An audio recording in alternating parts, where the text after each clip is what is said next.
Educational academy Asansol. तुम लोग, उम्मीद करता हूँ जो तुम लोग सब अच्छे हो। तो लास्ट क्लास हम लोग देखे थे जो इम्पेरेटिव सेंटेंस का टेंस का हिसाब से कैसे बनाया जाता है, उसका पैसिव वॉइस कैसे किया जाता है। आज हम लोग सीखेंगे शुड का यूज़ कहाँ किया जाता है। ठीक है, तो शुड कहाँ इस्तेमाल किया जाता है ये पहले हम लोग को जानना चाहिए। जो करना चाहिए, कुछ काम करना चाहिए, अगर ऐसा लिखा हुआ रहेगा या बोला हुआ रहेगा सेंटेंस में, जैसे मुझे एक किताब लाना चाहिए, मुझे आपको पढ़ाना चाहिए, तुम्हें इस किताब को पढ़ना चाहिए, ऐसा हर सेंटेंस में शुड का यूज़ किया जाता है प्रेजेंट टेंस में, वर्तमान काल में। तो चलो डेफिनेशन का आकार में लिखते हैं। तो सबसे पहले शुड एक्टिव,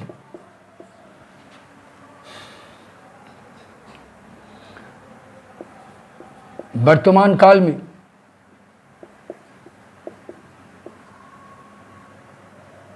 या प्रेजेंट टेंस में, प्रेजेंट टेंस में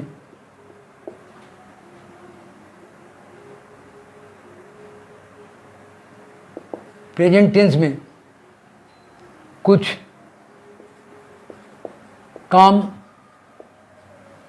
काम करना चाहिए,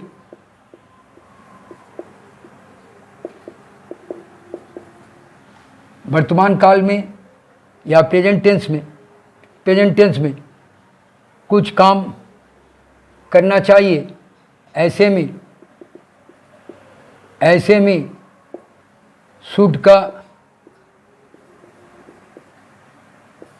का यूज़ किया जाता है।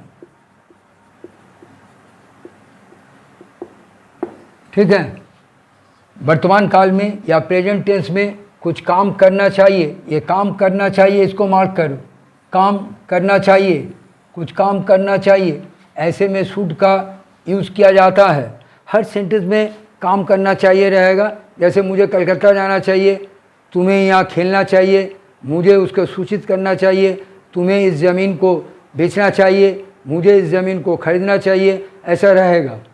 अगर रहेगा तब ये सब सेंटेंस को हम लोग शुड का यूज़ या शुड का फॉर्मूला का हिसाब से बनाते हैं। तो फॉर्मूला पहले लिखते हैं।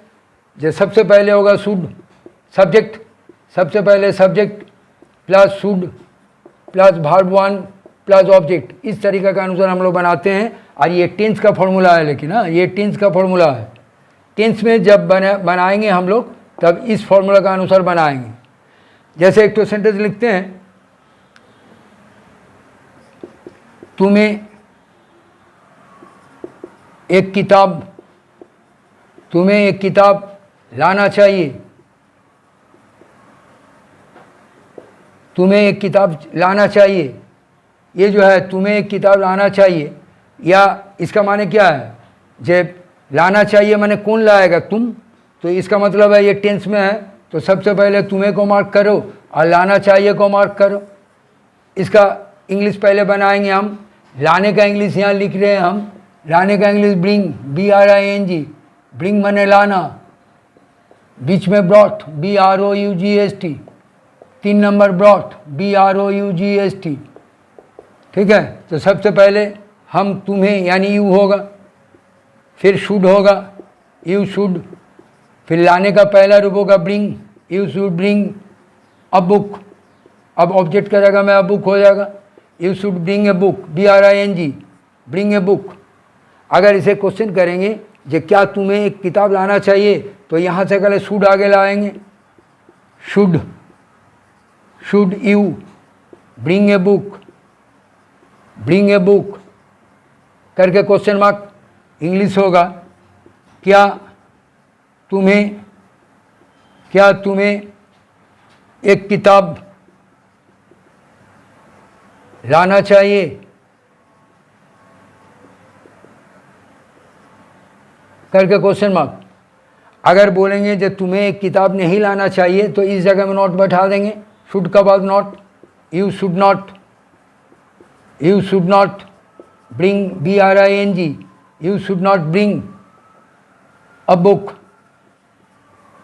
हिंदी होगा जो तुम्हें, यही अलग होगा हिंदी, खाली नहीं जोड़ देंगे, तुम्हें एक किताब इस जगह में नहीं कर देंगे। हाँ, इंग्लिश होगा ये तुम्हें एक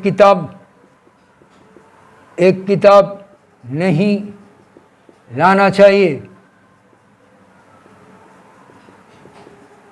करके फुल स्टॉप। फिर एक तो सेंटेंस दे रहे हैं,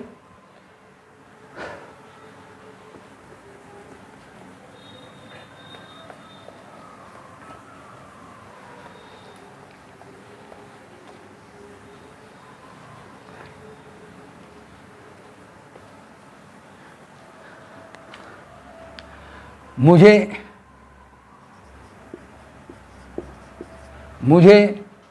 इस ज़मीन को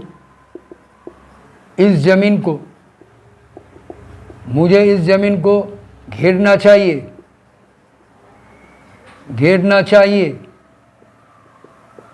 मुझे इस ज़मीन को घेरना चाहिए। तो सबसे पहले मुझे को मार्क करेंगे और घेरना चाहिए को मार्क करेंगे। ये पहले बनाएंगे इस फॉर्मूला के अनुसार। घेरने का इंग्लिश यहाँ लिख रहे हैं हम, घेरने का English fence, FENC, fence, FENC, fence माने घेरना, बीच में D, लास्ट में D, इसका माने घेरना। तो सबसे पहले होगा मुझे माने आई, फिर शुड, आई शुड, फिर घेरने का पहला रूप होगा fence, I should fence, FENC, fence. अब इसका मतलब हो गया मुझे घेरना चाहिए, आई शुड फेंस। आप किसको घेरना चाहिए ना, इस ज़मीन को। यहाँ होगा दिस लैंड करके फुल स्टॉप दो। अगर इसे क्वेश्चन करेंगे जो क्या मुझे इस ज़मीन को घेरना चाहिए, तो यहाँ से शुड को आगे लाओ, should I fence this land करके क्वेश्चन मार्क। हिंदी होगा क्या मुझे इस ज़मीन को घेरना चाहिए करके क्वेश्चन मार्क। अगर निगेटिव करेंगे जो मुझे इस ज़मीन को नहीं घेरना चाहिए, तो इस जगह में नॉट हो जाएगा, शुड का बाद नॉट, इस जगह में नॉट होगा, मैंने आई शुड नॉट। तो इंग्लिश होगा I should not fence this land. ठीक है, फिर एक तो सेंटेंस लिखते हैं,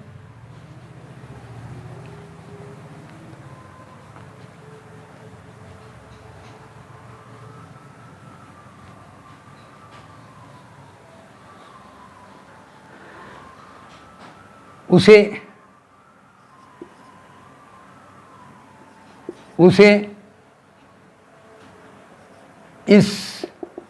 इस जमीन को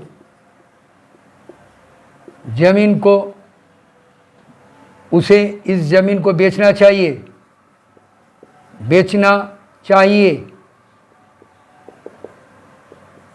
उसे इस ज़मीन को बेचना चाहिए। तो सबसे पहले हम मार्क करेंगे उसे, आप बेचना चाहिए इसको पहले मार्क करेंगे। फिर किसको बेचना चाहिए ना, इस ज़मीन को, दिस लैंड जोड़ देंगे। बेचने का इंग्लिश यहाँ लिख रहे हैं हम, SELL, सेल माने बेचना, बीच में सोल्ड, SOLD। ठीक है, इसी का सिलसिले में और एक तो वर्ड लिखा रहे हैं हम, SALE, इसका माने सिर्फ बिक्री होगा, इसका इंग्लिश होगा बिक्री, मीनिंग बिक्री। इसका दूसरा तीसरा रूप नहीं होगा, ये नाउन है। जैसे लिखा हुआ रहता है ना, फॉर सेल या नॉट फॉर सेल, वहाँ सेल का स्पेलिंग हमेशा देखोगे SALE। अभी हम जो वो नाउन में है, सेल, SALE सेल, ये नाउन है, इसका दूसरा तीसरा रूप नहीं होता है। लेकिन अभी हम लेंगे भाव का हिसाब से, यानी SELL, बिक्री करना या बेचना। तो सबसे पहले उसे यानी ही होगा, फिर होगा शुड, ही शुड, फिर बेचने का पहला रूप होगा ही शुड सेल, फिर होगा इस ज़मीन को, दिस लैंड। ठीक है, इसको अगर क्वेश्चन करेंगे जो क्या उसे इस ज़मीन को बेचना चाहिए, तो शुड को आगे लो, should he sell this land करके क्वेश्चन मार्क। हिंदी होगा यहाँ जे क्या उसे इस ज़मीन को बेचना चाहिए। अगर नेगेटिव करेंगे तो इस जगह में नॉट होगा, तो he should not sell this land. Hindi होगा he should not sell this land, Hindi होगा जो उसे इस ज़मीन को नहीं बेचना चाहिए। ठीक है, इसी हिसाब से हम लोग बनाते हैं। अगर ये क्लास तुम्हें अच्छा लगता है तो ज़रूर सब्सक्राइब करोगे, लाइक करोगे, कमेंट करोगे। नेक्स्ट दिन इसी का पैसिव क्या है वो सिखाएंगे।